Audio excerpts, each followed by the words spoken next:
Wait. Chat, it's what I got right and wrong in 2023, you idiot.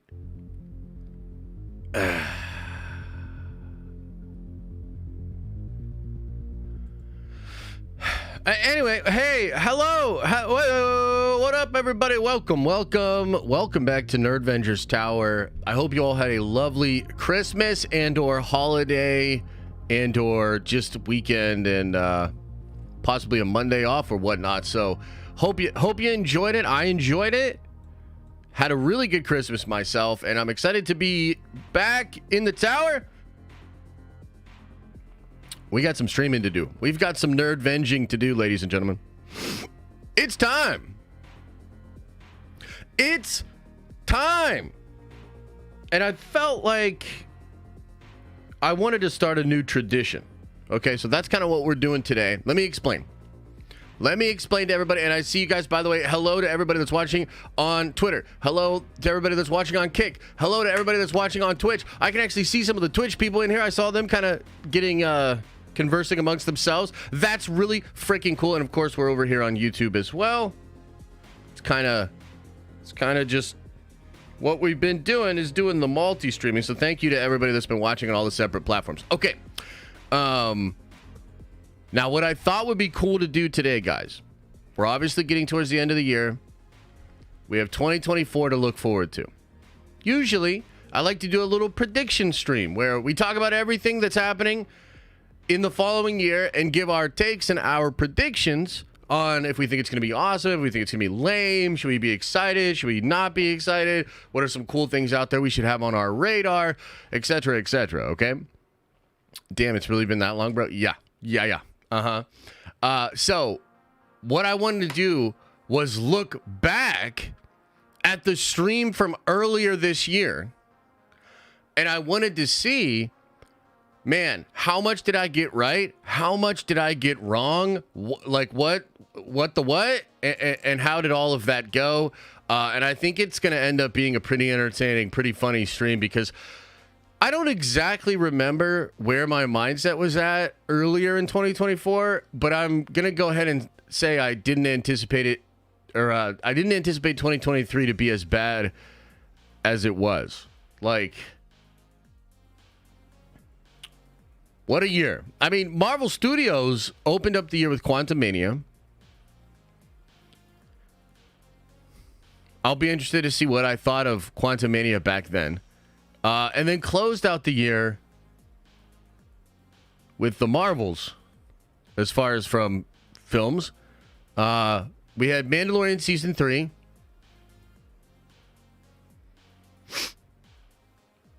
And then we had Ahsoka. So,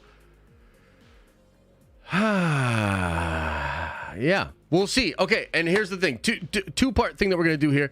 We're going to try to, like I said, react to the other stream and see what the takes were, see how right or wrong we were. It'll be interesting to look back at what you guys were saying in chat as well. So I have it pulled up in a way where we can look at chat also. But I also want to kind of like learn, because on Friday's stream, I want to do my predictions for 2024. Friday's stream is the last stream before 2024. I kind of can't believe it. Like, I'm a little bit shocked by that. I don't know how you guys are feeling about that. But, yeah, 2023, we're about to kick you in the butt and get it out of here. And then we're getting into 2024. That's crazy. So that's kind of the general plan for today and for tomorrow. Now, look, there's a lot of other stuff going on out there. Like, there's a lot of Marvel updates and rumors and constant stuff about Kang and what they're doing. I have another big video that's going to drop about that today. But I'm going to keep most of that stuff in videos. I'll address any questions, or like if you guys want to talk about Kang a little bit, we can talk about Kang a little bit. But I'm personally a little marveled out. So I'm kind of like doing a little Marvel detox. I guess not really, because I'm making all these videos anyways. But yeah, I'd prefer to just go over what we predicted for 2023. A lot of that will be Marvel, and I'm sure will be interesting to look back at. But yeah, we'll start it all back up in the new year of our Lord 2024. and we'll get more into that kind of stuff as well. And yes, we can absolutely talk about Rebel Moon. I'm sure Rebel Moon is going to come up, and I mean, how many times do you guys think I could just plead the fifth when it comes to Rebel Moon? Like, what if every time you guys ask me about Rebel Moon, I just pled the fifth? I mean, just thoughts, chat? What do you think?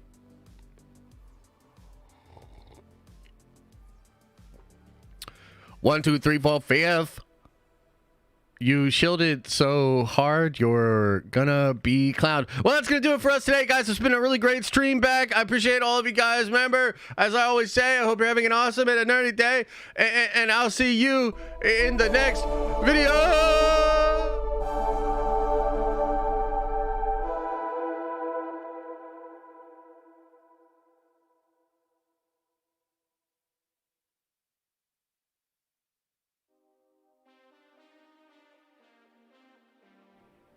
Okay, we'll talk a little bit. We'll talk a little bit about Rebel Moon, man. Oh man. Shit. Shit. Okay. Mav,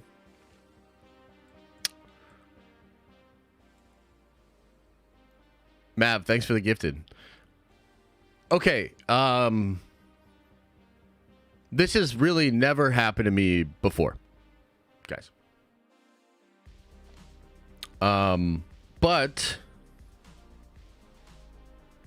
I think maybe, possibly, perhaps I might have overhyped myself when it came to Rebel Moon. It might have happened. I'm not sure what to say, other than it might have happened. I might have overhyped myself for Rebel Moon, and I sat down to watch it Thursday night, like many of you.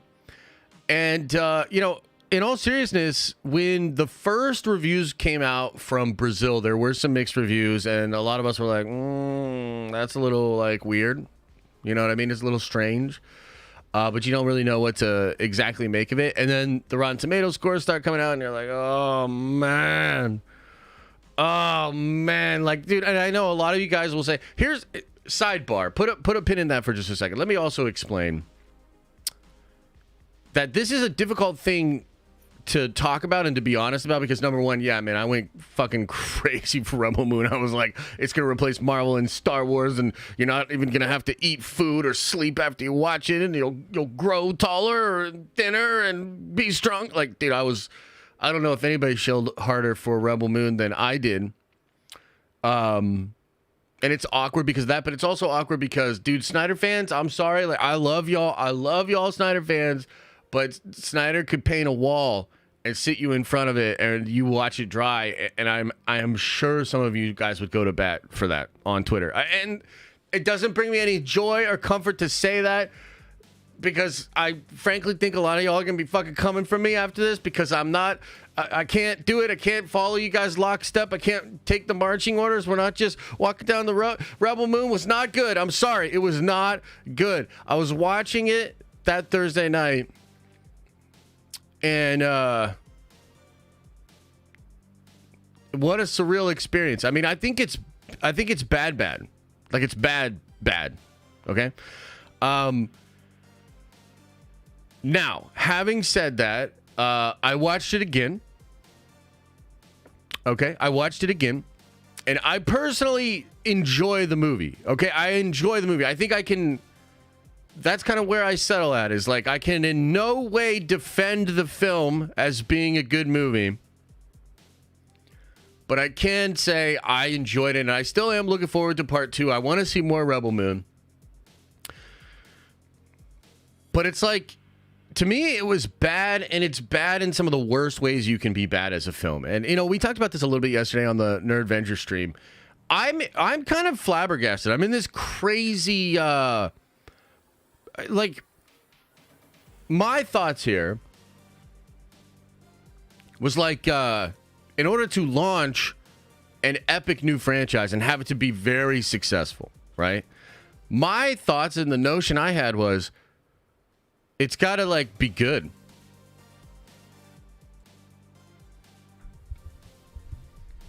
Like my thought, I thought you. That's the way I was. I was like, dude, it's got to be good. Like, come on, like, it's got to be good, right? But maybe I'm wrong. You know, I'm not sure because, you know, Zach is gonna do part 2. Zach is gonna do his R-rated extended cuts, and I think Rebel Moon is still gonna continue to be talked about and continue to, you know, grow as a franchise. Maybe I'm wrong. And it doesn't need to be good. What do you think, chat? Like, do you think in order to launch a new franchise and have it be successful, that the first entry has to be good? Like, what do you think? Do you agree with me, or do you think, like, no, man, that's so 2000s?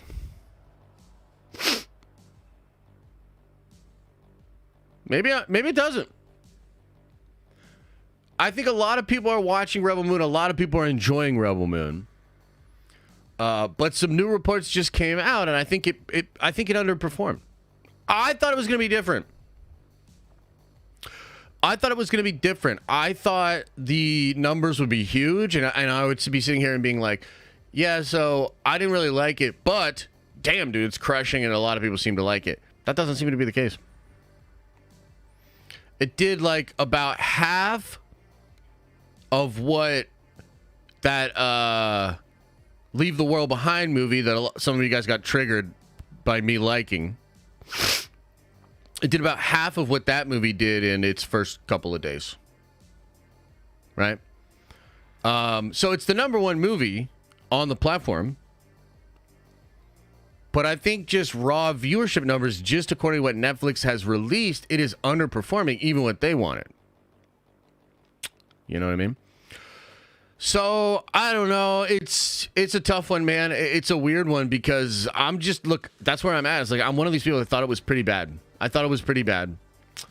And that sucks because I was really looking forward to it. I found myself, as I was watching it the second time, able to enjoy it a lot more. But it's still not good. Like, there's just... And I'm, frankly, a little bit shocked at how bad it is. And I don't understand why it is not good. So, that's the take. That's the take of Rebel Moon. A little bit disappointing. A little bit disappointing. I mean, there's a lot of cool stuff in it. That's it? What do you mean? What else do you want me to do? What else do you want me to say? Because Zach is not that good. Too style, few substance. See, I disagree with that. But it's like, come on, man. Like, I feel a little bit like, Zach, you've put me in an incredibly awkward position. Because I love Zach's work. I love what he does. And I think that he's actually, like, probably underrated in a lot of ways. But, wow. Go into detail with what you didn't like? You guys are going to make me do this? You're going to make me just go into detail about everything I didn't like?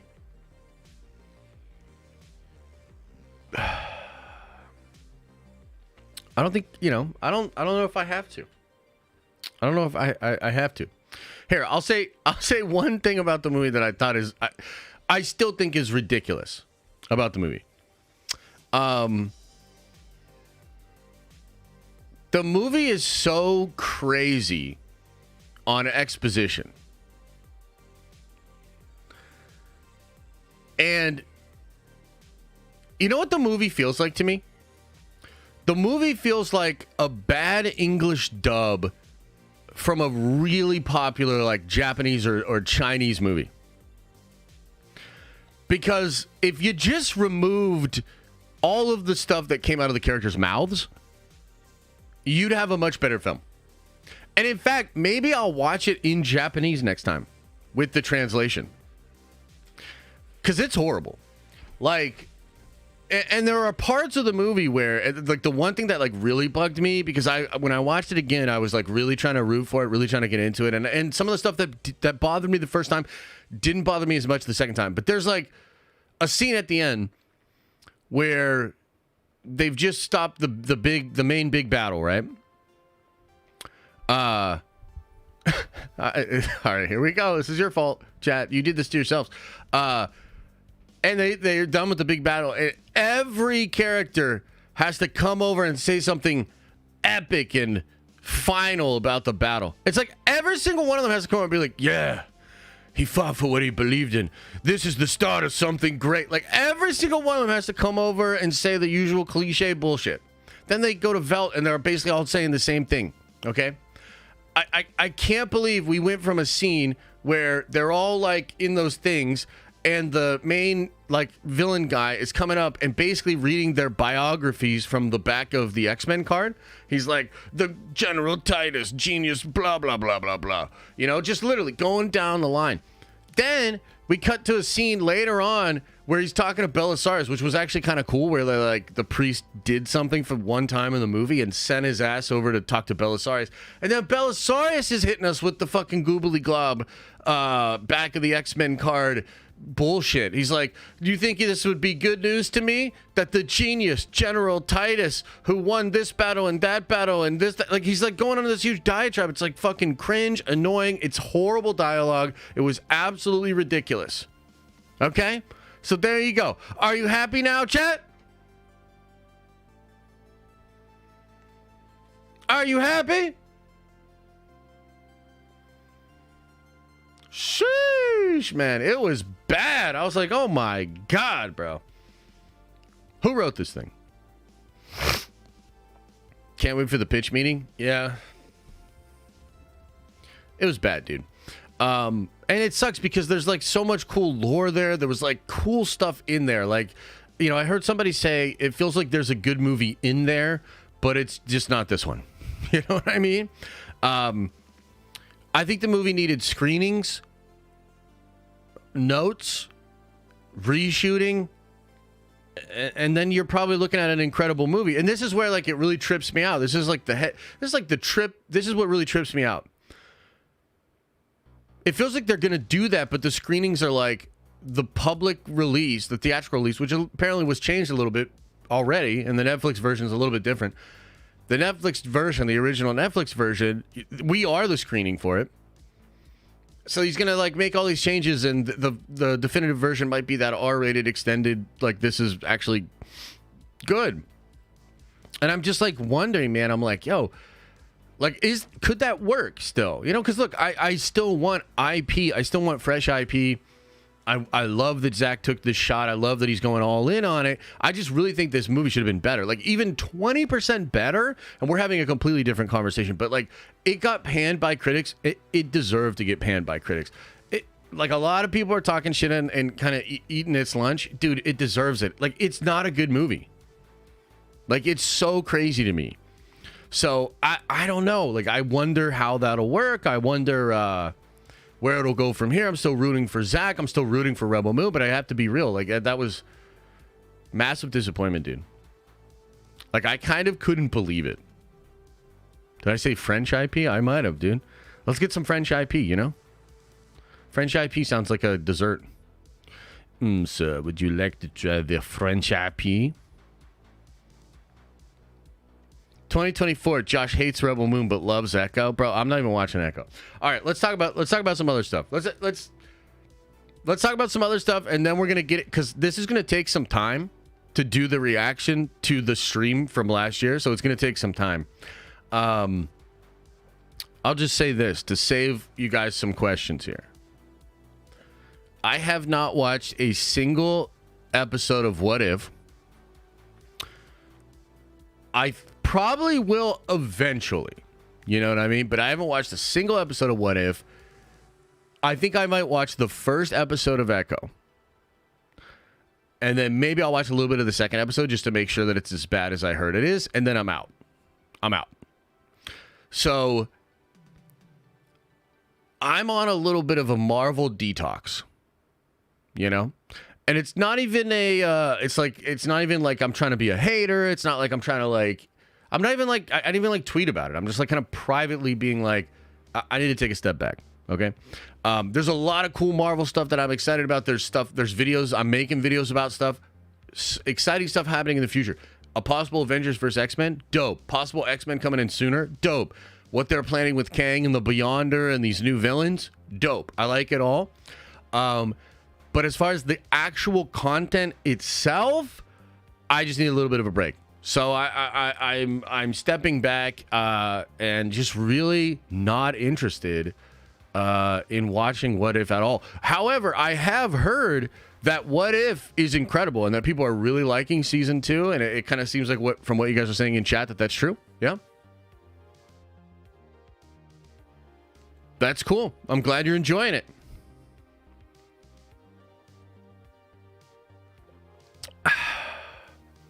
I didn't know Aquaman 2 came out already. Did it? Yeah, it came out over Christmas, I believe. Yeah. What If is top tier? Okay. What If has been fire so far? Cool. Maybe I'll watch it when they all come out. But also, like, I'm kind of enjoying my break. I think, I want to try to come into 2024 a little bit more fresh, have a lot more fun, not, complain about everything, not be so toxic, not be so miserable. Like I said, like, I'm actually, like, I feel great. Like, I've taken a little step back, and I actually personally feel great. I'm watching, movies and reading manga that actually excites me, that I'm kind of into. So, yeah, it's all good, man. Like I said, we'll do our predictions for 2024 stream on Friday. But I predict a difficult year ahead of us, one that will require a lot of wherewithal and mental fortitude as we crawl our way through this valley of darkness and get on to the other side of it, which I do believe will have some cool content and the possibility of Marvel turning this around. Like, I'm definitely still in the category of Marvel can completely turn this thing around, and I think that they might. I think that they will. Maybe, possibly do that. So that's kind of where I'm at mentally with all of this sort of stuff. So let's take a trip, ladies and gentlemen, to the distant past of 11 months ago. Okay? And I kind of want to watch it like this. Like, here's the thing. It's a little annoying, and maybe we'll even work on the way in which we do this, but I kind of want to have chat up here. You see how I can, like, see? In fact, hang on. Let me see something. Maybe I can do it a little bit better like that so I can see chat. Yeah, because I want to be able to see what you crazy people were saying about the year and stuff as well. Okay, so, I kind of want to just get into this. I think I've put it at a good place where I kind of start to get into it. I might have to scrub through it.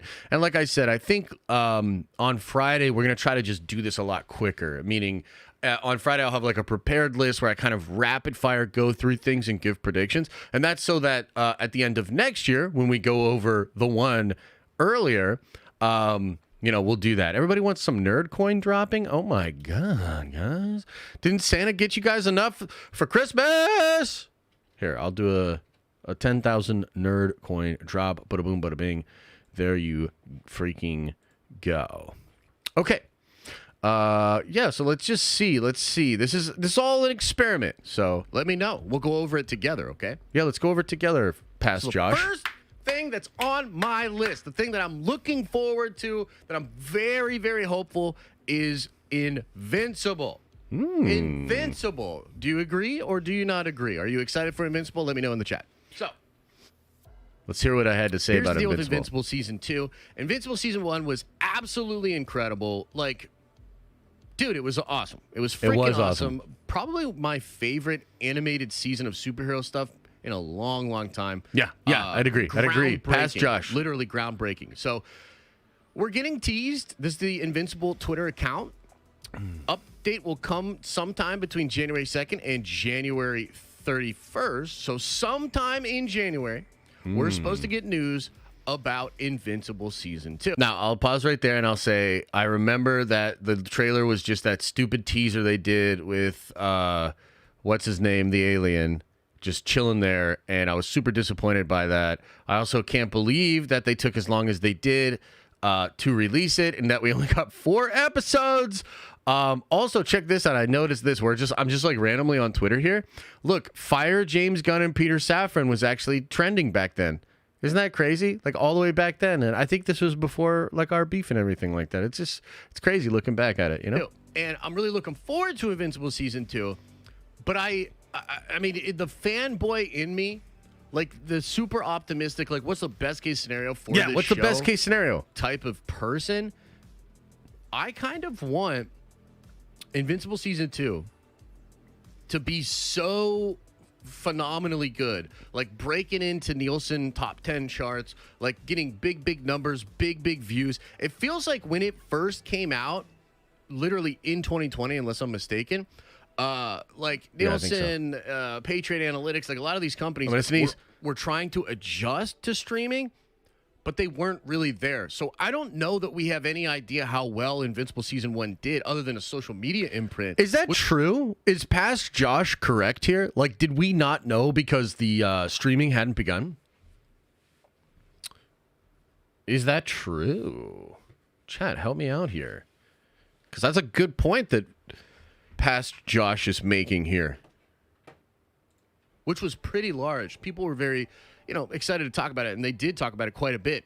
I'm hopeful, man, that Invincible blows up, does massive numbers, because I kind of want it to be like a signal to these other studios, whether it be Star Wars, how dare you? DC, Marvel, or any of these companies, that you can... Okay, so Elias says it did not reach overall chart, only the original chart. Are you talking about first season, or are you talking about second season?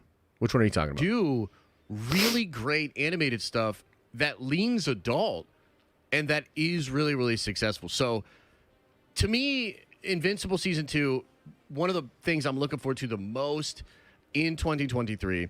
Would love to know what you guys think about it too. Season 2 did not kind reach of move on to the next the one. overall chart. This one's a little bit weird because we've gotten some weird info about it recently. Oh, man. But I'm really looking forward to updates around like what's going on with the Game of Thrones universe. The Jon Snow show, no. Hot D Season 2, other spin-offs and things of that nature.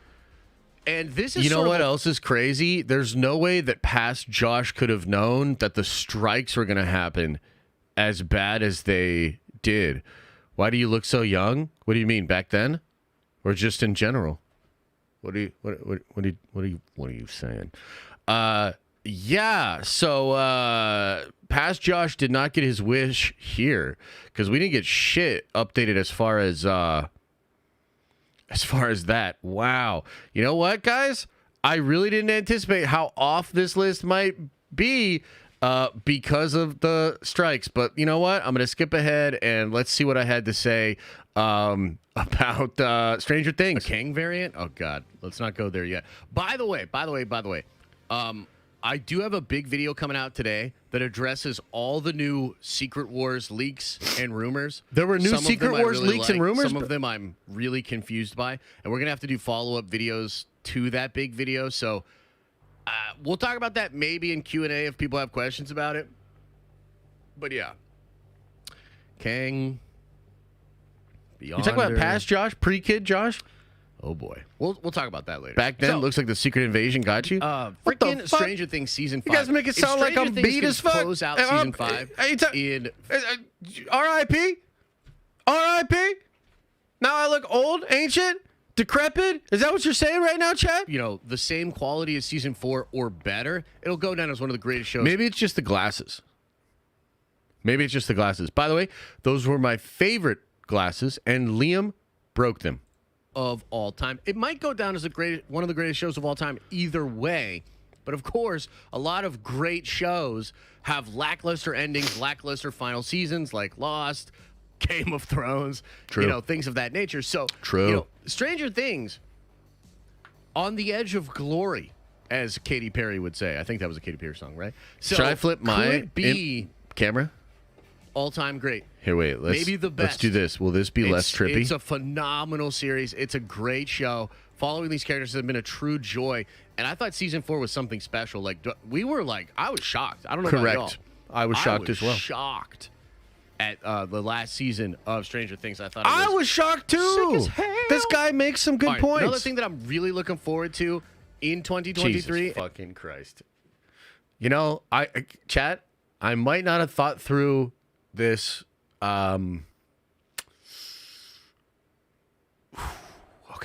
and I guess shout out to Moss Moss because we'll talk about Dune a little bit here. Dune 2. Dune 2. Dune what 2. What do you guys think? Are you excited for Dune 2? Yeah, I'm Where's excited. Your hype level for Dune 2? Let me know, chat. Yeah, chat. Where was your hype level for Dune 2? I'm actually pretty excited for Dune 2. And I think that Dune 2, or Dune Part 2, whatever. Dune Part 2. 10 out of yeah. 10. Damn. A lot of people are excited. Moss like shows up. Frex? Maybe you did a typo. Was it a typo? Were you trying to do 10 out of 10? 0 out of 10 says Frex. where were you you son at? of a gun. Are you in here, Frex? Was it a 10 out of 10 or 0 out of 10 for real? You hate it? Kendall said 4 out of 10 back here's then. the deal. Dune, Kendall. I absolutely love the first movie. It has a lot of brilliant things going on. But it's slow. Bro. It's so It's slow. I freaking agree. Slow. I agree. You know what I mean? I like it. It's atmospheric, but it's slow. It's long. It lingers. Dennis has already said. Yeah, I call him By the way, Dennis. Villeneuve. Villeneuve. It's not Villanueve, whatever bullshit ass thing you guys always try to say. Yeah, you guys are it's horrible fucking at slow. pronunciations, dude. But Dennis has already come out and said that part 2 is going to ramp it up a little bit. It's the second part of the first book. Let's go. I believe if this movie's not really financially successful, Let's go. This could be the end of what Dennis is doing with Dune. That's why I call him Like, Dennis, if because it I comes can't out pronounce and, like, Villeneuve. barely breaks even or loses money, I could absolutely see them being like, okay,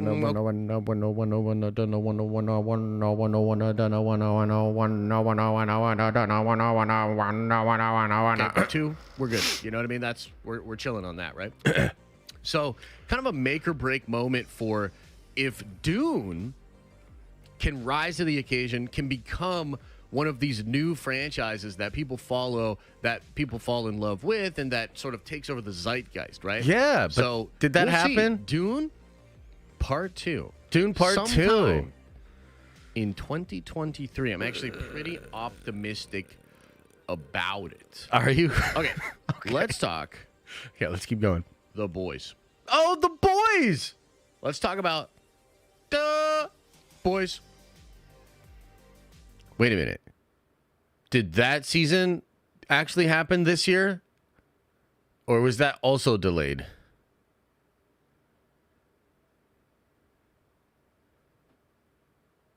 Did the boys...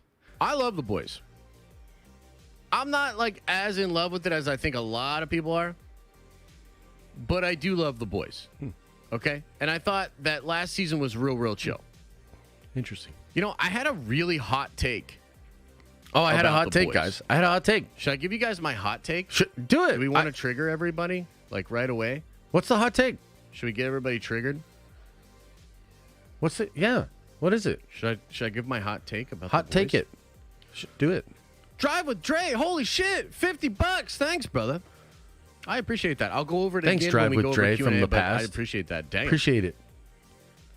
Guys, here's the... Yo, Okay, here we Kendall go, said Russell. Ready? Gen V looks Guys, crappy. here's the hot take. What? Did you know that The Boys is the perfect example of a show that puts woke... I'm going to do this in quotes so not everybody gets triggered. Woke stuff into it, and yet it is really successful. Why do you say that? Did you know that? Did you know that Why do The you always say Boys shit like this? is the You're just going to get yourself in trouble. of a woke show He's taking his 50 back. that's actually successful? God damn it. Do you agree? No. Do you disagree? I mean, I do agree, but... How so? Watch I'm saying it so. Hey, how many people do you think in chat are going to be like, don't say the word woke? Here we go. Let's just watch for it. Yeah. Is everybody triggered? Is everybody triggered? No, it's true. They do so many political messages. They put a lot of left-leaning stuff in there. They clown on... I mean, they literally had like a borderline QAnon... They did have that Trump-supporter episode, episode with like the intro with that kid and shit like that. It's And to woke be honest with trash, you, and says this is the Ross. thing that'll probably really trigger a lot of you. Ross. I don't like that shit at all. All that shit in The Boys triggers the fuck out of me, dude. I'm like, why you gotta do it? But here's the thing. You gotta It does trigger me. I can't believe I admitted that. admit that they do it in such a way that the show itself is still so fucking good. It's like, it literally feels like He's kind of cooking here. what we always say, where it's like, if it's good enough, you can get away with that messaging. If it's good enough. also they play kind of fair, and it's a little bit more balanced because they make fun of, in some ways like wokeness and like fake wokeness and all that kind of stuff. It makes fun of that too. So the show kind of takes jabs at both sides of the culture war. I would argue it takes way more jabs on the right than it does on the left. I'd agree. But it's balanced, and it's just so damn intriguing that the politics of the show don't matter. It's a successful show. It's massive for Amazon. Yeah, and I'm pretty sure it's just been getting better and better as far as numbers go. I think so, and too. I expect the next season to be probably he's kind of cooking it. All right, past Josh. They do a lot of stuff that's like really headline grabbing, like the hero gasm. And even the intro of last season when they like crawled into that dude's penis, like, my God, bro. My God. What the fuck are we watching? Yeah, what were we watching? I mean? But The Boys is dope. I'm excited to see where it goes next. And again, as I was like doing my notes this morning, I was like, dude, this show is an example of like how to do sort of messaging like that and not suck, you know? Kind of interesting. A good point. All right. Let's get into one of my personal favorites that I am bound and determined to make a thing. And to get all of you so excited about it. And you love it. And you love it. Hey, put a 1 in the chat if you love Rebel Moon. And you love Zack Snyder and you're so excited for it. Let's go. Rebel Moon, where's your hype level for Golden Hercules? What the fuck? Come on, man. Come on, man. Jeez. You guys, now I'm confused because everybody's putting 1s, but then I said put it out of 10, your hype. So now I'm like, is everybody just at a 1 out of 10 for the hype? Like, what the hell? Hey, by the way, Jason, I got your phone call actually New Year's, man. I really appreciate Jason, that. I still never called you back. I appreciate you reaching out, though. I'm sorry. Okay. Jeez. We still don't know anything. Jeez, guys. Look, okay, let me explain. Yeah, let me explain. We're going to know more about it as the year goes on. Oh, I think this movie will drop this year. And I think they'll start to ramp up production relatively soon, and we're going to learn way more about it going into the movie. Now, here's the deal with Rebel Moon. Why what's am I the so deal? excited about Rebel Moon? Yeah, why? Well, first of all, it's Zack Snyder, and I do love Zack Snyder. Tier 3 sim. And there's no way he's going to fuck it up. For Zack Snyder, right? But this was a pitch that Zack had that he made to Lucasfilm. Literally pitched this as a Star Wars movie. How's he gonna make Kathy look good now? Zack Snyder's Star Wars movie that's based around the 7 Samurai story from back in the day. Also, hilarious. We'll get to the Star Wars stuff, but absolutely hilarious that Zack basically got rejected from Lucasfilm. And now he's going to go make a version of his Star Wars pitch completely all his own with a massive budget on Netflix. And Star Wars' next film is David Lindelof, sequel trilogy, Miss Marvel director. And we're going to get there because that doesn't sound like a good fucking setup for them. So Rebel Moon has a chance, just like I was saying about Dune, man. Just like I was saying about Invincible. How much do I talk about Rebel Moon? To really solidify a lot. As this epic. Okay, so obviously, it really has never happened before, but I was incorrect when it came to Rebel Moon. All right, moving on. Maybe it would happen with this. Yeah. Next one. Kendall literally says here, trigger warning, I need Zack to make an A-tier movie first.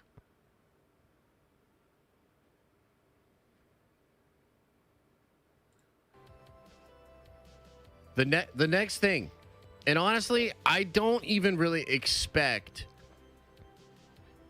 anything massive coming out from this. Yeah. Anytime soon. Yeah. Get Rebel Moon off the fucking screen, Pastor Josh. Jesus Christ. I'm incredibly Get it off the screen! For Warhammer. Oh. And Henry Cavill's Warhammer universe. Now we're cooking. Now we're talking. Shared Hey, universe thing that Tony. they're trying to do.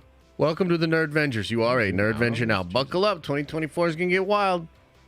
And I threw this in there just because, I mean, obviously, like, I'm getting into Warhammer. I'm so excited. I'm going to play my first game of Warhammer in the next couple of weeks, and I'm so excited. I hadn't even played a game yet. So. And I just got into Warhammer, and of course, Henry Cavill, no longer going to be Superman. Kind of sucks. And many of us were a little bit disappointed, to say the least, about that. Yeah, I was. But as a silver lining, Henry Cavill is helping to produce and bring to life a Warhammer live-action universe via Amazon. Yeah. Now, my hope Yeah, what's your hope? for 2023, as far as this is concerned, Dr. Cool, you motherfucker. a big update by the end of the year. Oh, we got it. And I want, like, Ayo. substantial plans. I don't. We didn't get plans. Like, my fear with the Warhammer stuff. Yeah, what's right, your fear? What's your is fear? that it's something Amazon is doing, but they don't have it as high of priority as it should be, and as we want it to be as fans, right? Okay. And so I fear a little bit that, like, this could be something we don't hear about for 2 years, and 2 years from now we're like, yo, where's that Warhammer thing that Henry Cavill and Amazon were working on?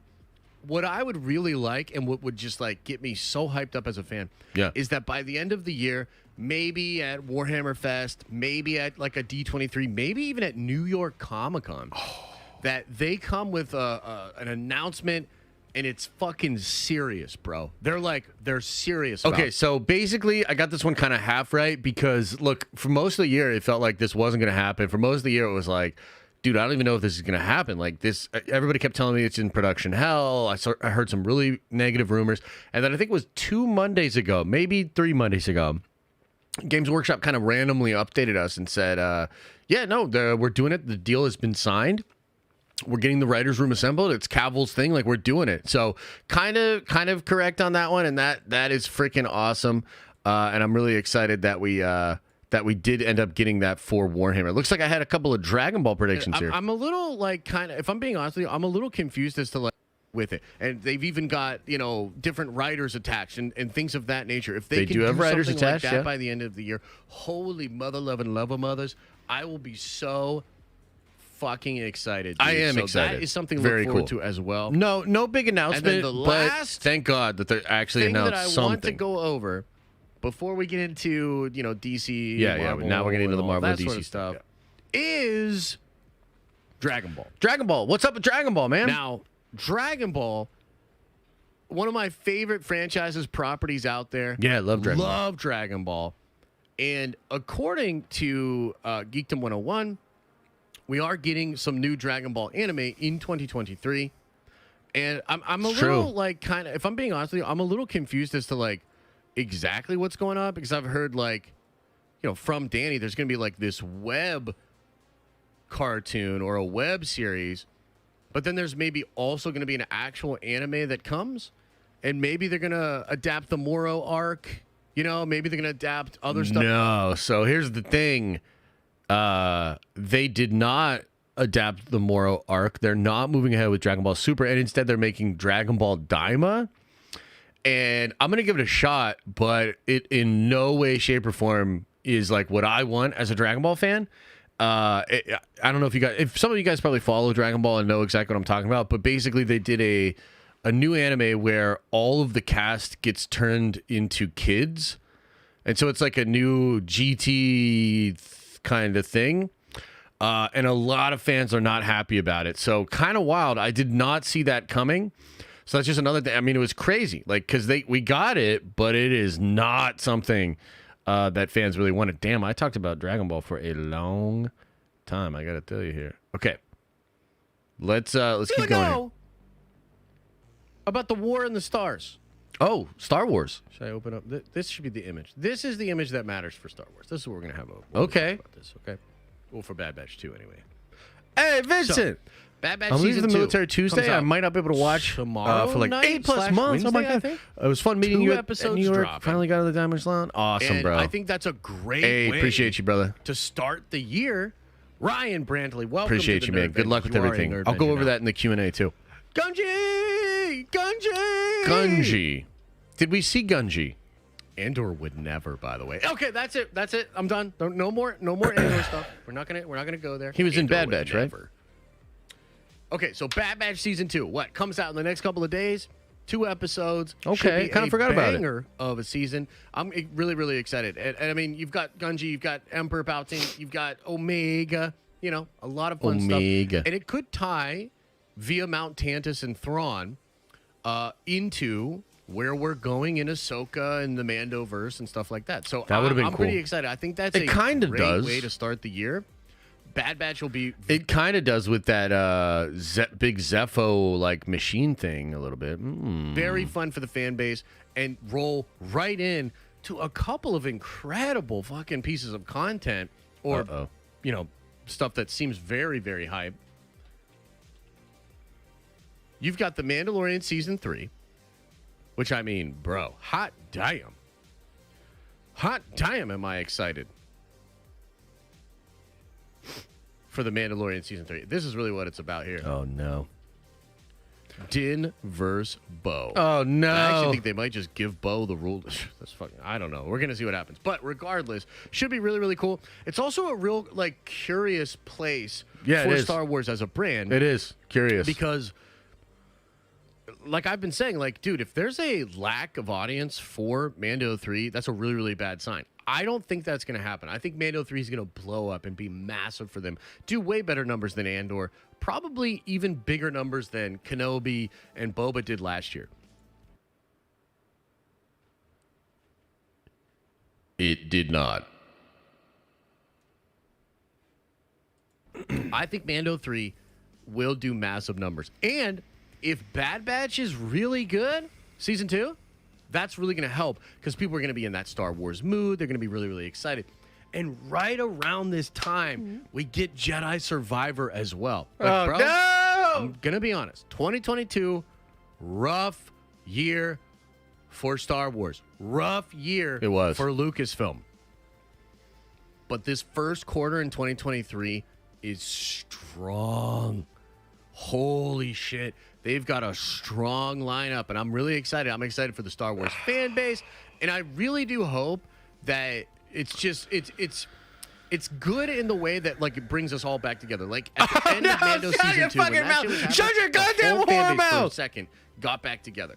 The whole fan base loved Luke coming back. Shut your mouth! Loved the finale. Loved all of it. The whole fan base. It felt like we were all back, and I just think we need some dubs. We need some serious dubs to bring the Star Wars fandom back together, and they've got a fucking triple threat attack of incredible pieces of content to start 2023. So I'm pretty hyped. I'm pretty hyped. Now, Okay. unfortunately, after that,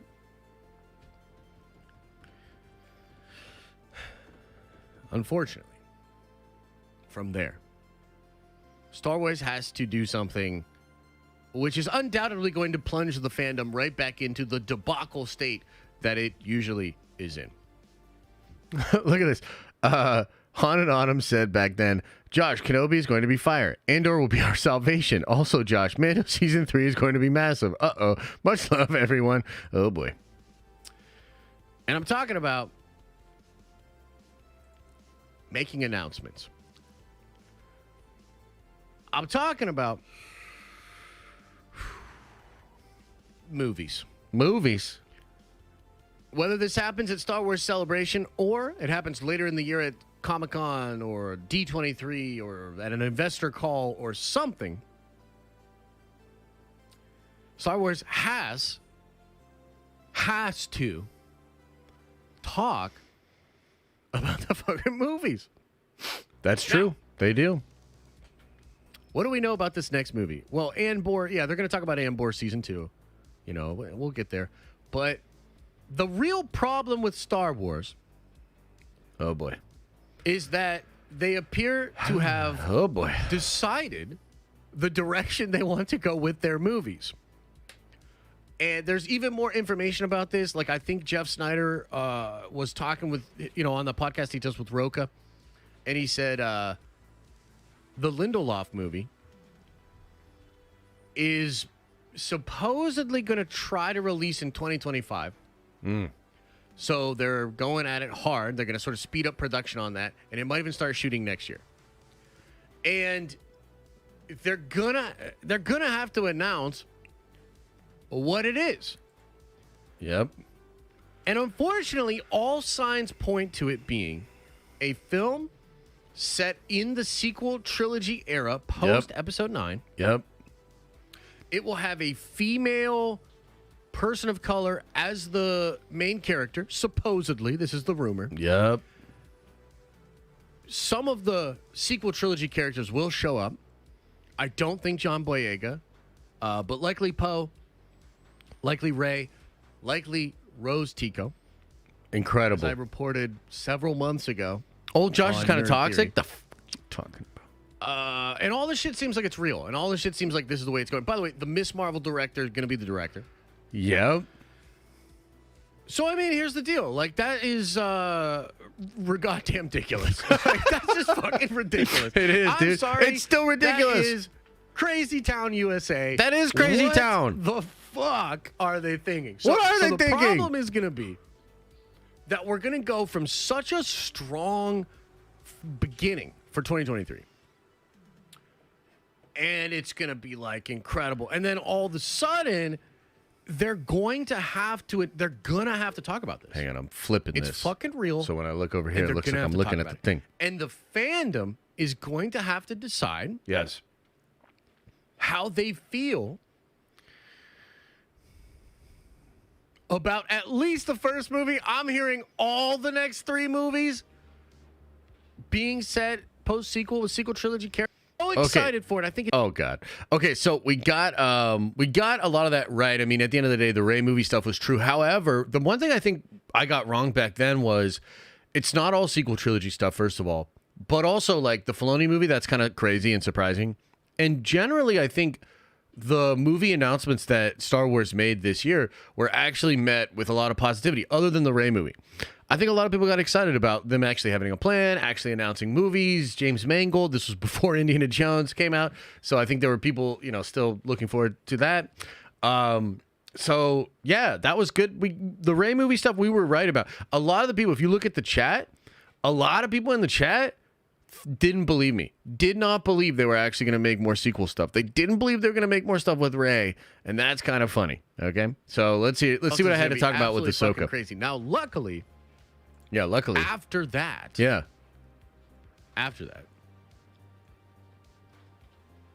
we're going to get what I think will be one of the greatest things that Star Wars has ever done. And that would be the Ahsoka show. Oh, okay. But here's the thing. I was really surprised. I dropped a video on Saturday about the new Ahsoka leaks, Thrawn stuff. How I think it's good, like the coolest fucking thing Star Wars has ever done. I'm so excited for it. I think it's incredible, okay? Yeah. I was shocked at how many people in the comment section were like, lame, nope, fuck that. I think that's horrible. These leaks sound horrible. And I want to do a poll, but here's the thing. We need to do a poll, and I need you guys to remind me. We need to do a poll on Nerd Theory. I think Nerd Theory is a better sort of bigger audience that with a whole mix of different people. I feel like if we're going to do the poll here, and I think you guys will mostly like the leaks. True. Yeah. Although I don't know, if I remember correctly, I believe Nerd Theory liked the leaks as well. I think a lot of of people here are going to say they like them. I'll be shocked if not. Yeah. But I'm really interested in what the Nerd Theory audience thinks. Like, do people actually like these leaks? Is it a vocal minority of people that are like, no, this sounds horrible? Or it is pretty interesting that I was already surprised by an audience reaction like 11 months ago for the Ahsoka stuff. That is kind of surprising. But in the minority, I think it sounds awesome. But then there's a ton of people that are like, no, fuck that, and they hate it because oh my god, what a disaster for Star Wars if like they put all this effort, time, energy, if Dave's like whole thing is going to be this, and then people are like, oh really, magic? No thanks. Oh, Thrawn, a Lich Lord, undead army, horrible. Give me Andor and Cyril. You know what I mean? Like, is that what's going to happen? Are people just going to be like, nah, man, I'd prefer 12 episodes of a Prison Break, a Simp Lord, and yeah. So Well. here, 86% of you guys that have done the thing so far. Well. Hi-yo. But look, this is what I thought would happen. A lot of you guys are really excited about it. I think our community is really excited about this for the most part. But I want to know what the wider Star Wars audience thinks. Because, again, I was shocked at how many comments were negative as I was, going through the comments over the weekend. I was like, damn, dude. Yeah, Trev says, I have seen a lot of hate for the Ahsoka leaks. Same. Yeah. And I'm shocked. Same. To be completely honest with you. It shocks me. So I'm trying to, that's what I want to know. Is it a minority of people that are really loud? Or is that actually, are we heading towards another craziness? I don't know. Okay. Next thing, and wow, it's kind of wild. It's kind of wild that there were signs even back then, because look, I like Ahsoka a lot, but Ahsoka was a divided show. A lot of people did not like it, so it's kind of interesting that even back then I was like, I don't get it. It's awesome, but nobody was happy. I'm not certain that this show will come out this year. Skeleton Crew. Skeleton Crew is supposed to tie into a lot of the stuff that's going on in Ahsoka. True. It's a relatively new idea that was pitched, but they're trying to streamline this. They are trying to streamline this. To be honest with you, they need to slow down. Not good things are happening with the Skeleton Thanks, brother. Crew Appreciate production. you. That Robin, is all thanks, I'm man. going to say about that. But I think they should slow down. Push it to 2024 and just...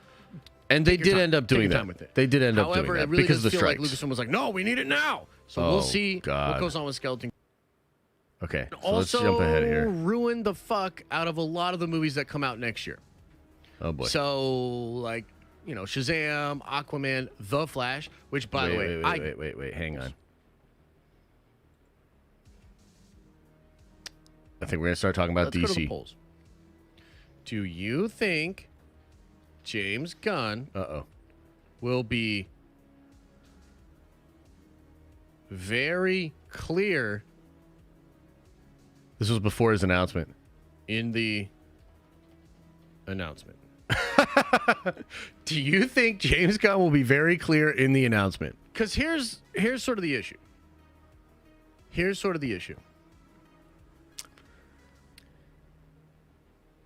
I would really like to believe that he's going to come out and be crystal clear on what's happening. And if he's crystal clear on what's happening, it could be really good or really bad for the DC movies that are coming out that year. Interesting. The main question is this a total reboot or is it a partial reboot? That is a question. Is it a soft reboot or a complete and total reboot? Good question. Okay. And if it is a complete and total reboot, it will be great and also ruin the fuck out of a lot of the movies that come out next year. Yes, that's true. So, Shazam, Aquaman, The Flash, which, by the way, I gotta show you this. Oh, no. This picture of The Flash. This is the stuff of nightmares, bro. This shit is hilariously horrible. Let's go. Just fucking feast your eyes on what the Flash movie has coming for you there, okay? Now,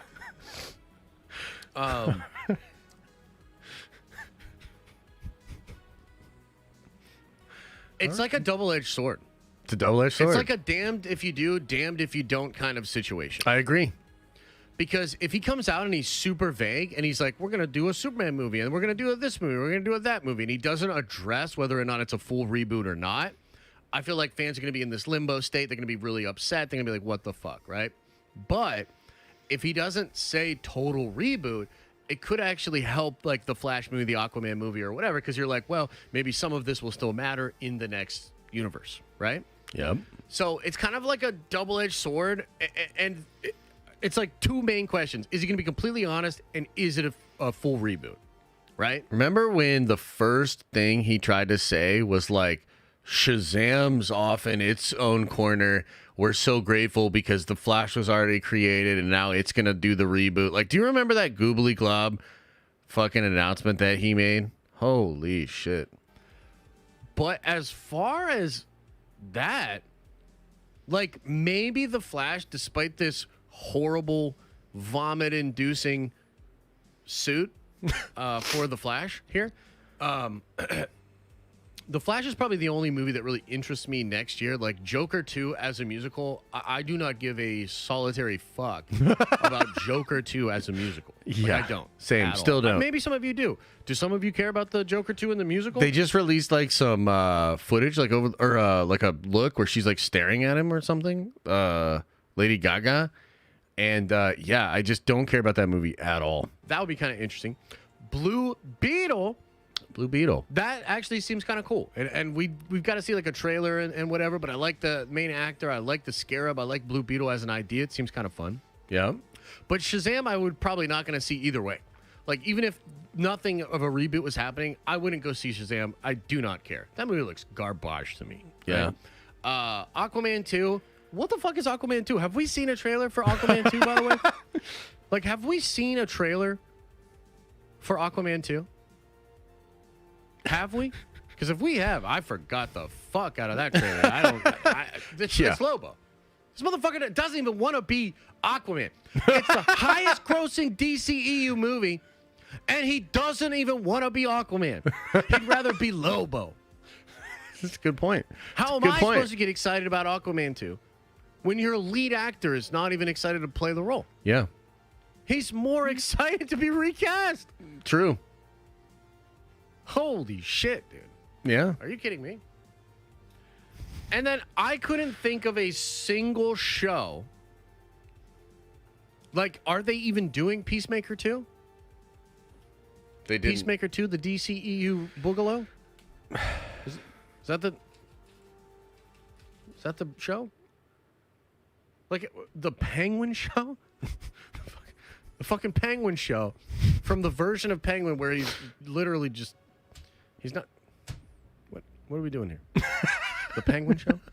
It's true, dude. Is there a single DC show? The Penguin show is going to be awesome? Well, you'll have to let me know. Because I ain't watching that shit. Like, what? Okay, man. so let me explain this image because I think we've caused enough nightmares. So what this is during the film, while he is at the other universe, Barry's not going to have his suit. And so this is a Batman suit. You can actually see it. It's the cowl. You can see the little ears or the thing. You can see the cowl. So let's do a little recap here before we go into the next part. So, you know, I was wondering what was going to happen. James Gunn's announcement was really goobly glob. Every single movie bombed horribly this year for DC. Every single one. Strangely, Aquaman 2 seems to be like weirdly picking up steam overseas. It might outgross Black Adam, which is the highest grossing DC EU movie in like the last 4 years. I don't know if you guys know that, but they were like, hey, you best performing guy, you're fired. We're going to bring on James Gunn, the guy that did The Suicide Squad. So yeah, fascinating, right? Because look, there were a lot of people over the weekend, like I saw Brandon Davis make this point and some other people that are like, Aquaman 2's bombing. Why isn't anybody dragging it through the streets like fucking the Marvels? You're all sexist, you know what I mean? And initially, like, I was kind of triggered by it, and I tried to, like, say what I think is actually going on there. But you know what? It's not worth fighting about. It's not something that I even want to necessarily, like, engage with. But strangely, it does seem like Aquaman 2 might outpace the Marvels and actually kind of, I don't even know if it'll turn a profit, but it's going to not lose $270 million in the same way that the Marvels did. It's kind of interesting. So we'll see how that all goes. But yeah, DC had a really, really bad year. And it is quite interesting to look back at just that moment in time and what we were all thinking with all of these movies on the slate, with James Gunn having announced within the last month. At the time of doing this stream, it was within that month that he had announced a reboot. And we were all really wondering, like, man, what is the deal with that? Like, is that going to hurt these movies? Like, is it a soft reboot? Is it not? Like, all of these questions, right? Yeah, they had an absolutely terrible, terrible year. Anyway, there you go. We're done with that Let's talk about Marvel. Let's talk about Marvel, Let's talk baby. about Marvel. Now, this one is pretty interesting. Marvel is in a pretty interesting spot here. Pretty interesting spot, huh? And they gotta do some stuff. You know what I mean? Okay. They gotta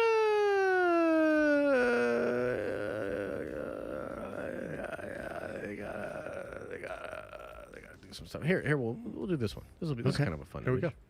Put this up. So Marvel begins the year with Quantumania, and it's going to be Kang the Conqueror, who we're all really excited to check out.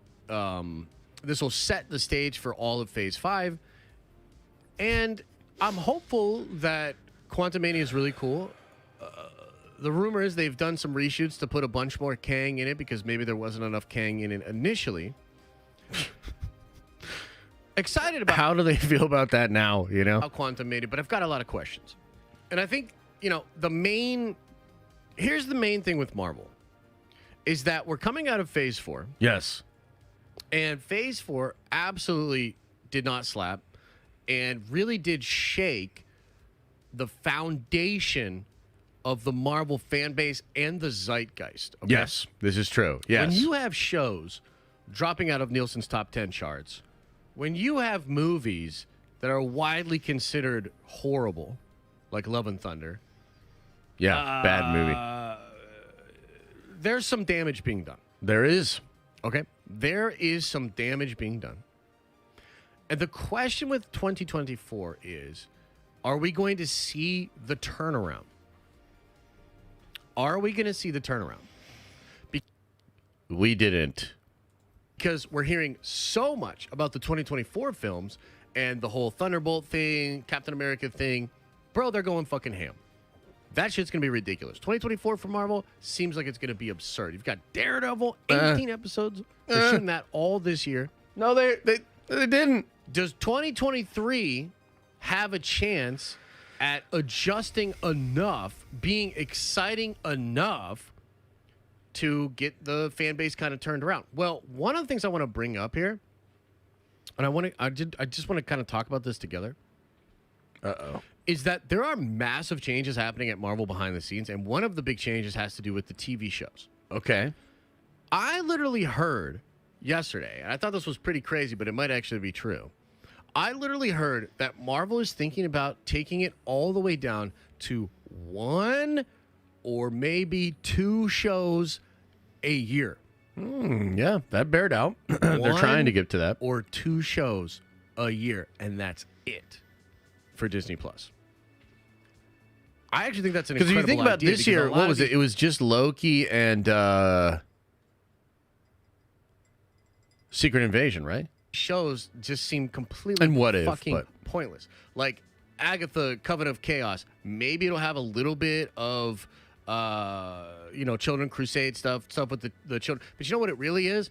It's going to be just this big campy show with a bunch of actors playing all of these different roles, and it's supposed to be just super campy and ridiculous and magical and fun. I'm not saying that the show couldn't be great, but they shouldn't make an Agatha show. They should put Agatha into another show that's bigger and that's taken more seriously. I still Same thing believe with this, Wonder yeah. Man. Wonder Man. Probably just going to be like a sort of slapstick, comedic look at Hollywood via the lens of a crazy, powerful character like Wonder Man. You don't need a fucking Wonder Man show. By the way, I think that Daniel recently reported that they're doing major changes to the Wonder Man show. So again, instead of canceling it, they're going to remake it. And they're basically remaking Ironheart this year as well. In Wonder Man, in Or next another year. show, that's a bigger idea, right? Echo.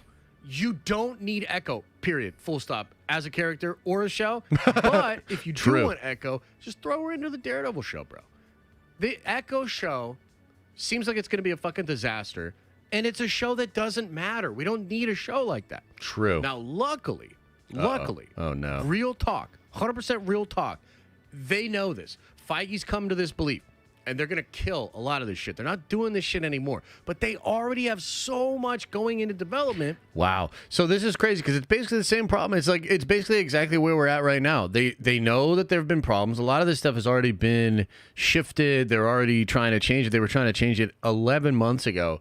But they have just so much crap in the pipeline. It's just like, ugh. That it's a little scary because I feel like they're going to have to go through some really more phase 4 goobly glob type of production before we sort of get into the new phase of Marvel where it's like we don't have the bullshit anymore, right? So this is kind of an interesting story. There was a video that confirmed 5 MCU shows in 2023. It was deleted by Marvel. And so comicbookmovie.com and a lot of other folks are claiming that you may well get a huge amount of delays this year. Yes, we and did. The shows that we're looking at this year are likely Secret Invasion, Loki Season 2, Ironheart, They pushed and that. maybe X-Men 97 and the other animated shows. Nope, they pushed that too. That's it. So Echo no. and Covenant of Chaos likely getting pushed to next year. And I think once we get to 2025, I don't think we're getting any more of these rinky-dink little shows anymore. I think they're that gonna could take still it be all the very case. I hope seriously. that's the case. And I think that Daredevil is probably their first attempt at making what they will probably try to, say is like appointment television within the Marvel Universe that's big, bold, brings all these different characters in. And they are remaking that. That's really like crazy. I did not see that coming at all. They're absolutely remaking Daredevil, and Feige himself was like, "This just isn't good enough." That's wild. Like, So- still kind of can't believe it.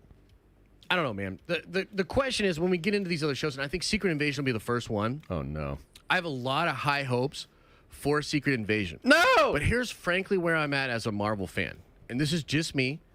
But like if the first episode of Secret Invasion doesn't slap, I'm kind of fucking out. I'm out. Dude, and that actually happened. That actually happened. I decided I wasn't going to really cover it anymore. We talked about it on streams, but I didn't make videos. Like, that's basically what happened. Like oh I my have zero God. patience for it anymore. Oh my Like if we God. get in there and it's like, dude, and it feels like this really small, That's like, what it kind of was. bullshit. That's side exactly what it was. Because here's the other thing: don't put fucking Secret Invasion on something and not make it amazing. Are you kidding me? One of the coolest show or coolest comic book events ever, and they're gonna do some bullshit ass show for it? No fucking thank you. Please don't do that. Please don't do that, Please Marvel. don't do that. Please don't do So that. Secret Invasion better fucking slap. Oh, and that no. first episode better kick me swiftly in the taint. Pause. And I want to be excited about it. But I'm at this place where, like, if it starts to teeter in the wrong direction, I'm going to throw my hands up. I'm very, very upset. Now, next, of course, you've got Loki Season 2. Okay. Here's the problem with Loki Season 2. Yeah, what's the problem? I love Loki Season 1. Hearing some really weird things about Loki Season 2. I was. Hearing yeah. some really weird things. And so I'm hoping that we don't go into this subvert your expectations like, oh, you didn't see this shit coming. It's not actually going to be about Kang. Bullshit. I don't want that. No, thank you. Sometimes when I order a burger, I just want a fucking burger. So please don't do that. Now, Ironheart, that's a really interesting one, okay? That was when I was hearing this stuff about Sylvie taking over. Luckily, they did change that, and that rumor ended up not being true. So that's really, really good. And ultimately, I did like Loki Season 2, and it ends on one of the coolest moments we've had in the Marvel Cinematic Universe, probably since Endgame. So that's really, really cool. But it did, I don't think it's as good as Season 1. A lot of it's redundant. I still had a great time with it. I still had a great time covering it. But, yeah, kind of not as good as Season 1. Ironheart seems to be actually bringing Mephisto in, which, by the way... Could still happen. Ironheart still could have Mephisto. Unfortunately, some of you guys were probably right. Because it seems like that other concept art was fake and probably was created by AI. I tried to tell you. You know what I mean? I tried to tell you, but you guys were like convinced that it was real. So, yeah. Now, here's the other thing that's weird. Yes, what's weird? You don't have a winter movie for Marvel next year. So you've got an early in the year movie in Quantumania. Okay. Then you've got an early summer movie in Guardians 3, which I'm really excited. Guardians 3 was good. Like, the whole chat was, bro, that's AI? Maybe. Maybe.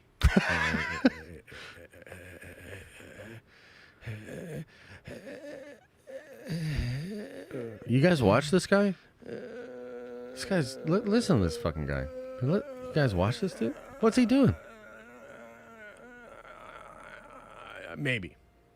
What is this image? Where's a good image for Guardians of the Galaxy Volume 3? Oh, fuck it. You literally did that earlier this stream? How dare you? I was just trying to pronounce. I actually expect Guardians of the Galaxy 3 to be absolutely awesome and probably a really well-received movie. Here's the issue. I don't think it's going to tie into shit. That's true, I think it's tying into nothing. Like multiverse stuff, true. other Avengers stuff. Maybe it'll set up the new team of Guardians afterwards. It did. But I really feel like Feige was like, no, we're going to give Gunn his goodbye, his closeout, and all of that. Yeah. My issue is this movie should have come out in Phase 4. And actually probably would have boosted Phase 4 a little bit. I feel like Phase 5 and Phase 6 needs to be a little bit more direct, needs to really build towards New Avengers or build towards the multiversal threat. So while Guardians of the Galaxy Volume 3 is probably going to be really good. It was. It's going to feel a little weird to be like, oh, Kang, Quantumania, let's fucking go! And then be like, oh, well, we're going to go on this little side trip with the Guardians. You know, we'll be back. And then the other part that's really weird is that the next movie is also a summer movie. It was supposed to be a summer movie. The next movie is also a summer movie, and that would be The Marvels.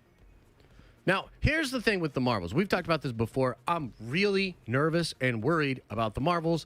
A lot of the stuff that Grace is talking about is like they're going to take that weird She-Hulk approach of like trying to stick it to the trolls and trying to like go right after trolls. Horrible idea. Will create a horrible environment on social media to talk about this movie. That's true. Regardless of how you feel about that shit. Bad move, in my opinion, from the studio's perspective. Yeah. But the one thing that could actually get this movie to be... Well, that's fair, actually. Like, it seems like a lot of that stuff kind of got taken out. Like, it's not really aggressive like that. So, yeah, I don't think they really leaned into that. In fact, Feige might have kind of pulled the reins back. I mean, maybe that's kind of behind some of the beef with, like, Nia and her leaving the movie and saying that, you know, she didn't leave the movie even though she left the movie and all that sort of stuff. So it's interesting, right? Because that wasn't the problem with the Marvels. The problem with the Marvels was it was not very great. Embraced by the audiences and could actually be pretty fucking cool is apparently this will tie into the multiverse. And the rumor is you're going to see an incursion in this movie. And the rumor is that it will be one of the most shocking visual things that Marvel... And we didn't get that, by the way, because I thought we did initially, but that's not an incursion at the end of the movie. It's just opening up a portal to another universe. It would have been so much better if it had actually full-on been an incursion and it was really crazy, but that did not happen. They want the incursion to be something that makes your hair on your arm stand up. They want the incursion to be so wild that you're like, damn. Okay? So, can the Marvels balance what it's trying to do with tone, what it's trying to do with these characters, and whatever it wants to do with the trolls, and actually connecting into it and being awesome? Can it pull off a Boys? Can it be like The Boys? Where, yeah, it does some cringy stuff, it does some political stuff, it does some identity politics, but it's so fucking good that we kind of have to sit back and be like, man, but that was kind of dope. No. I don't know. I would love for the Marvels to be so good that we look past maybe some of its flaws. Of course. I'm rooting for these characters. I'm rooting for this franchise. I just unfortunately have this trepidation and this fear that this is Phase 4 mentality. That the Marvels comes from the old Phase 4 mentality, which frankly sucked. That is kind of what it is. So we'll see. I don't know. We shall see. Curious as to what you guys think about that. But I'll tell you this. Here's my biggest hope for Marvel. And it's actually funny because it's kind of a repeat of what they did this year. Oh, boy.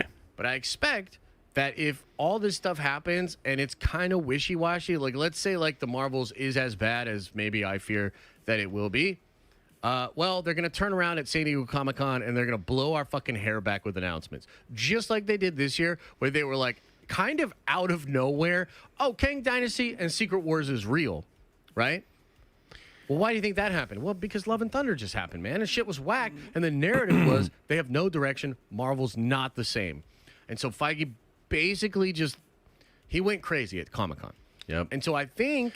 And, oh, man, did it hurt them to not have that Comic-Con? Because I do think they survive off of hype a little bit. And I definitely think that that's a part of it is, like, every year kind of hyping us up, getting us excited for the future.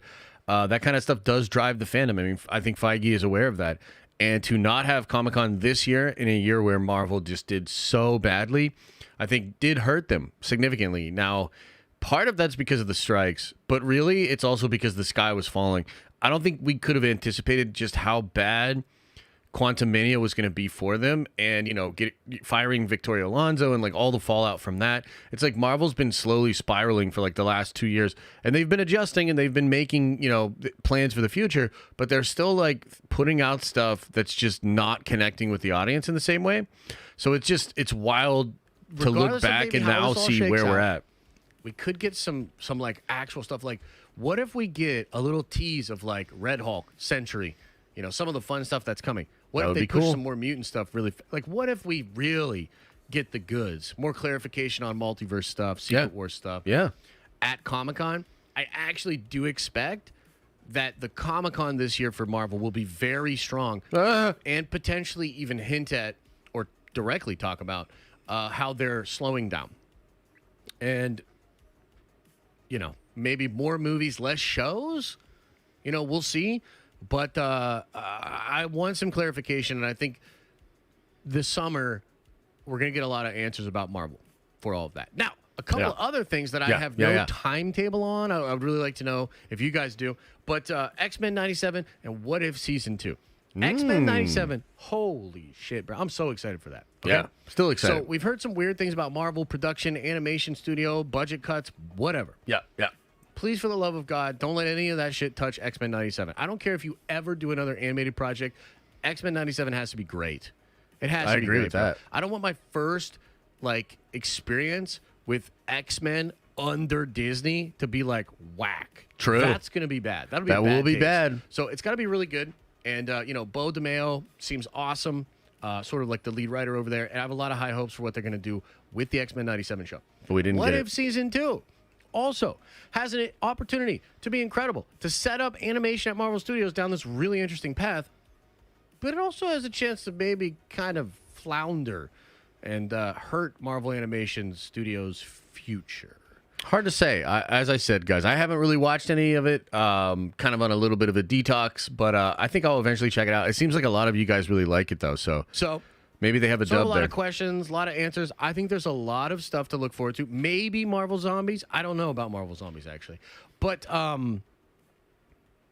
yeah, so as I sort of look through it, man, it's like I'm excited about Quantumania. Secret Invasion, big one for me. Oh, no. Loki Season 2, please be dope. Guardians of the Galaxy 3, I expect that to be great. I just don't know if it'll actually push any of the overall macro narrative forward. It didn't. The Marvels, we'll see. And then I think we'll get some massive announcements. I think 2024 will be a much better year for Marvel. Oh, no. So between all of that, we just went through all this stuff that's Star Wars, non-DC, non-Marvel.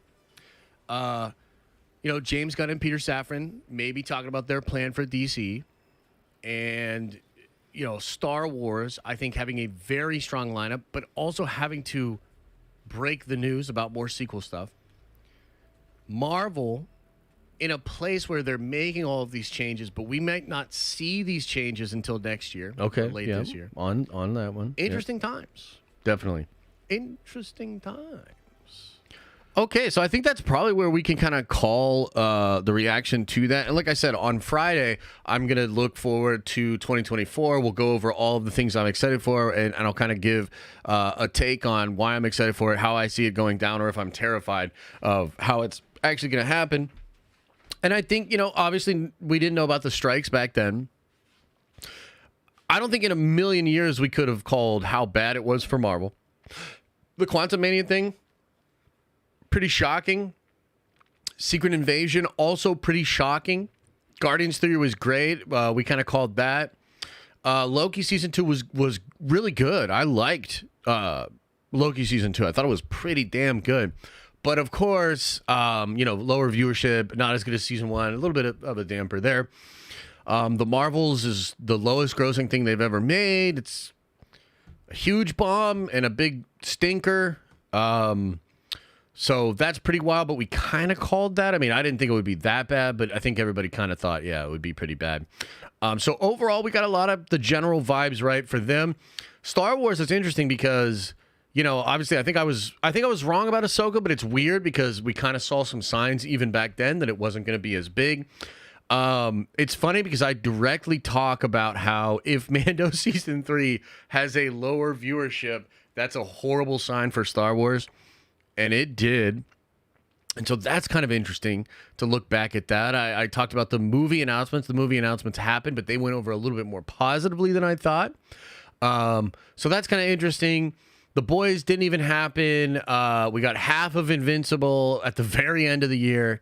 So, yeah, I don't know. I felt like got a lot of stuff wrong looking ahead, but also, I mean, it was impossible to call the strikes going on for almost the entirety of the year. I think it was like I just couldn't have imagined that Quantum Mania and Secret Invasion would have been as bad and as poorly received as they were.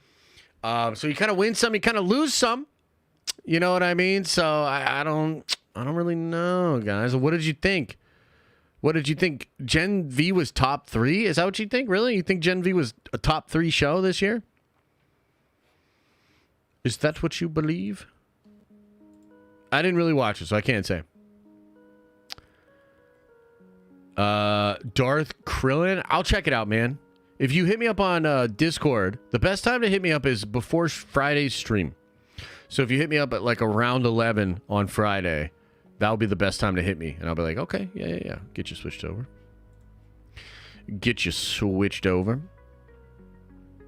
Star-Lord episode is a spin-off from the first season. Okay, that's cool. All of What If has been great. Facts, the Corey episode was fantastic. Look, again, I think it's dope that a lot of you guys really like it. I think that's good. But yeah, for me, I am not really feeling it at all. So, like I said, maybe I'll watch it when it all comes out.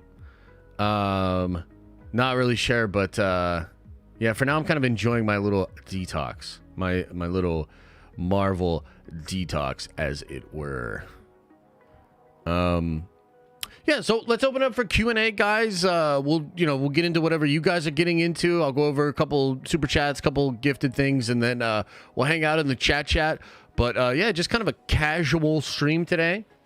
Kind of a casual between Christmas and New Year's kind of a stream. So I felt like it was good.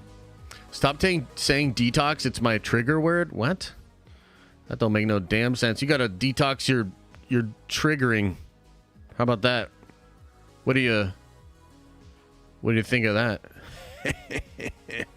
Okay, first in today was Mr. J. Westman says, happy holidays to everyone, you filthy animals. Really appreciate it, man. I hope you had a good Christmas. Maverick Pilgrim, thanks for the gifted, man. Michael the Nobody Phantom says, didn't watch Rebel Moon.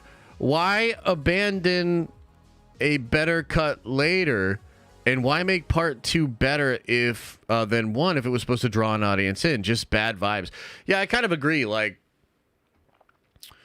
I'm really curious as to how the audience for it's going to develop. Will there even be an audience for part 2? I'm not really sure. But yeah, it was definitely a letdown, and I guess we'll just see. I mean, I think no matter what, they're going to go ahead with the part 2, and I think they're going to do part 3 as well. They weren't even really super expensive movies to make, so Netflix might be like satisfied with how it's all going either way, but yeah, kind of a bummer. Rosie says, Josh's take on Rebel Moon. If you reshot everything with all new actors and a new story and a script, it could be good. LOL. I mean, yeah, kinda. That's kind of the take.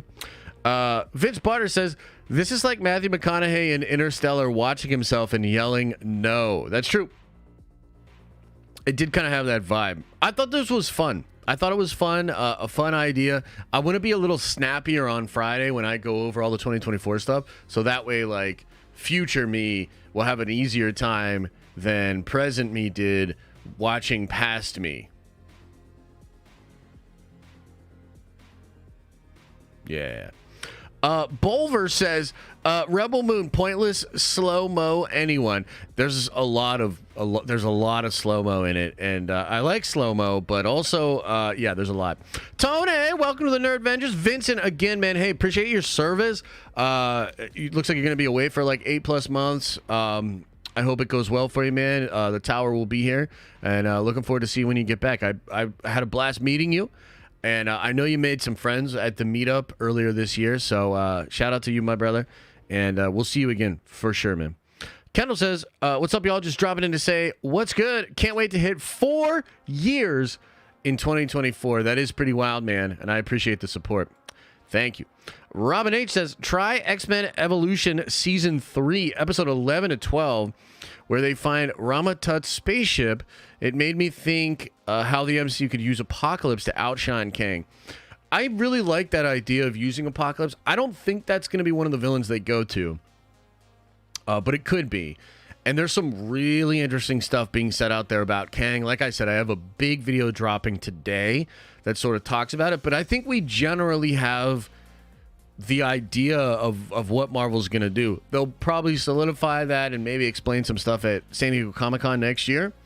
But yeah, it is wild. There's a lot of stuff, and maybe I will watch those. I mean, you know, I'm not the hugest X-Men Evolution fan, but that kind of sounds cool, so maybe I'll check that out. Elijah says, going into 2024, what's your most realistic, non-dramatic prediction if Disney stock drops to $44? I will look back on your answer a year from now.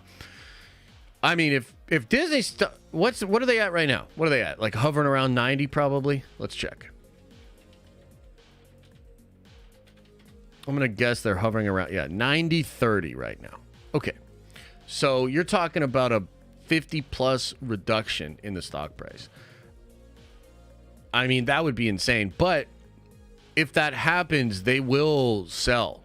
They will look to sell, and I think Apple will gobble them up for sure. So, I mean, I guess we'll just kind of see. But that would be a tremendous drop-off. So I don't think that's going to happen. But I would say even at a 30% reduction, you're talking about a catastrophic loss of market share and billions of dollars lost.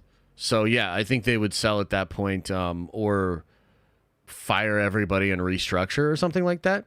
But that's probably what they would do. For sure.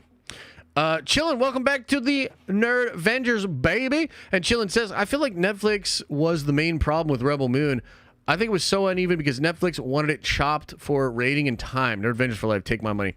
Yeah, that's definitely possible, man. It's definitely possible. Ultimately, it's just not a great experience. It's just not a great movie. And I think it left itself open for all this kind of criticism and for people to not engage with it. And it's just like, I think the viewership numbers kind of speak to that, because why would you check it out if it's reviewed horribly, if your favorite content creators are shitting on it, if everybody that you've talked to that's seen it has mixed reviews? You know, even the crowds out of Brazil at Comic-Con were like, what the fuck was that? So, how unfortunate, dude. How unfortunate that is what happened, but it is what happened. You know, so we'll see. We'll see. I'll continue to check it out, though. Marvel's was better.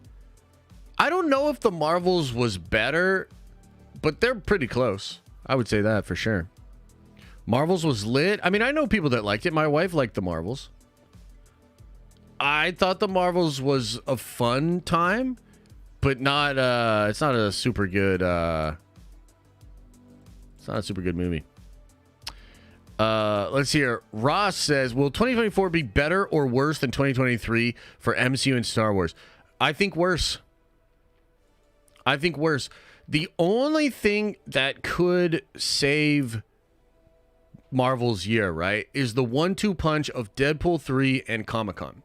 If Deadpool 3 is like, holy shit good, and Comic-Con is like, oh my God, then I feel like that could kind of carry us through. But I mean, I don't think Echo, I have zero faith in Echo. I have zero faith in Agatha. Really nervous about X-Men 97. They don't have any other movies. So yeah, I'm a little bit worried. Yeah. Josh hates booty. What you mean? Marvel's was better than Captain Marvel, LMAO, but glad it flopped. The MCU needs to focus on X-Men. I agree with that. Get them X-Men going, man. I agree with that. Get them X-Men going. Worse, Disney is down and out unless Apple buys Disney. Yeah. Although I've heard some good arguments for like if Apple buys Disney, right? I've heard some people speculate that like you could see things potentially even get worse because Apple is not going to care about the losses in the theater. Like $1 billion, like what did Disney lose this year? Like 1.1, 1.2, 1.3 billion. That's like nothing to Apple. That's like, they make that selling iPhones like in a week, I think. You know, it's $1 trillion company. So I think Apple and Disney could be a good partnership, and I think it could be sort of a pivot moment for Disney as a brand, but it could also not be that. And it could be like, that's kind of a scary possibility, you know what I mean? But yeah.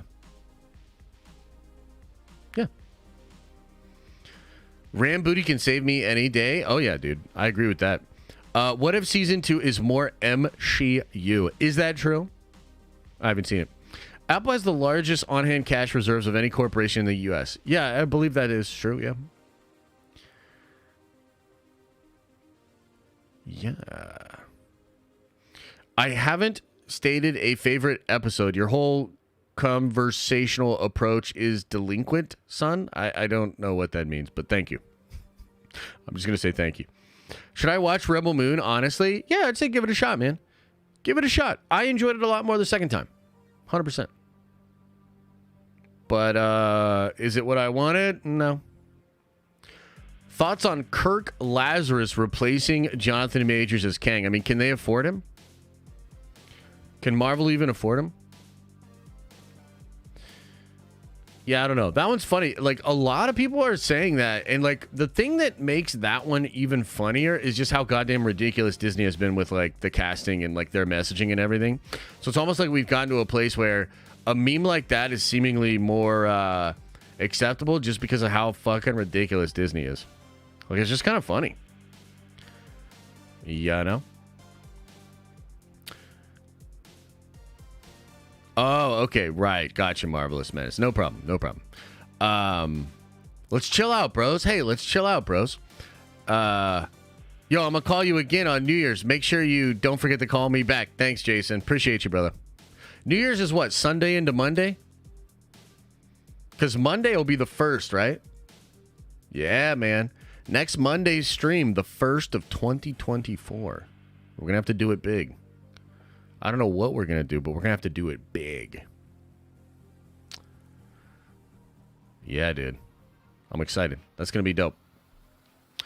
Let me check one thing real quick here, chat.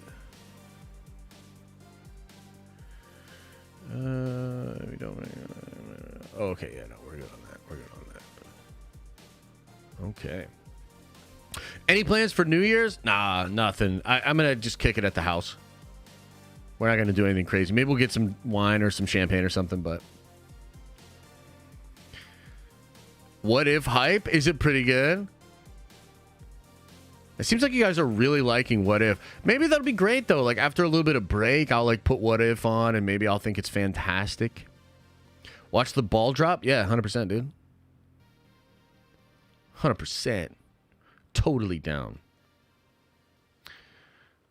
Cool. I'm glad. I'm glad.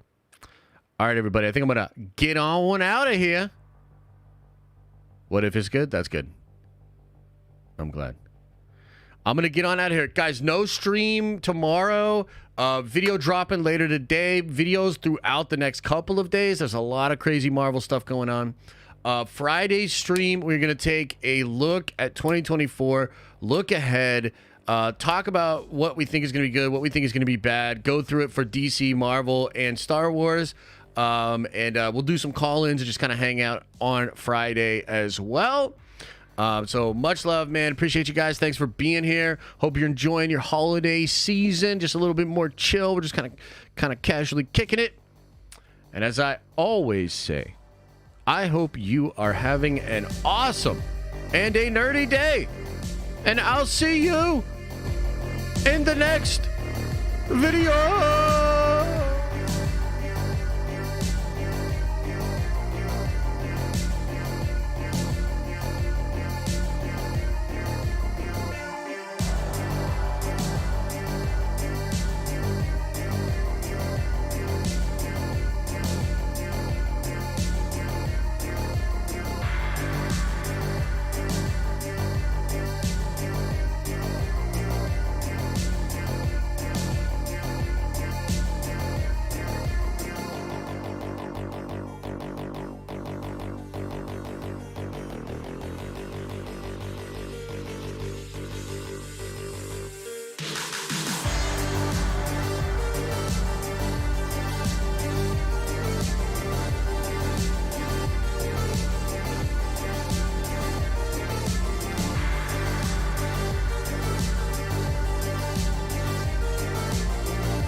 Is everybody gone?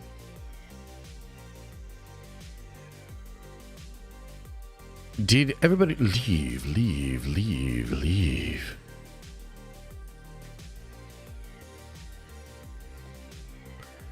Ah. Yeah. That was kind of fun. I'm going to try to make it a little snappier on Friday. Because like I did have to kind of like go through some stuff, and it was also crazy with the delays from ye old strike and everything like that. But it was fun. Appreciate you. Yeah, man. And I think Friday's stream will be really fun as well. Closing out this year, which has been a little bit crazy. And looking forward to 2024 with all of you nerd Avengers. Remember, open up your third eye and watch out. Yo, Stinky. But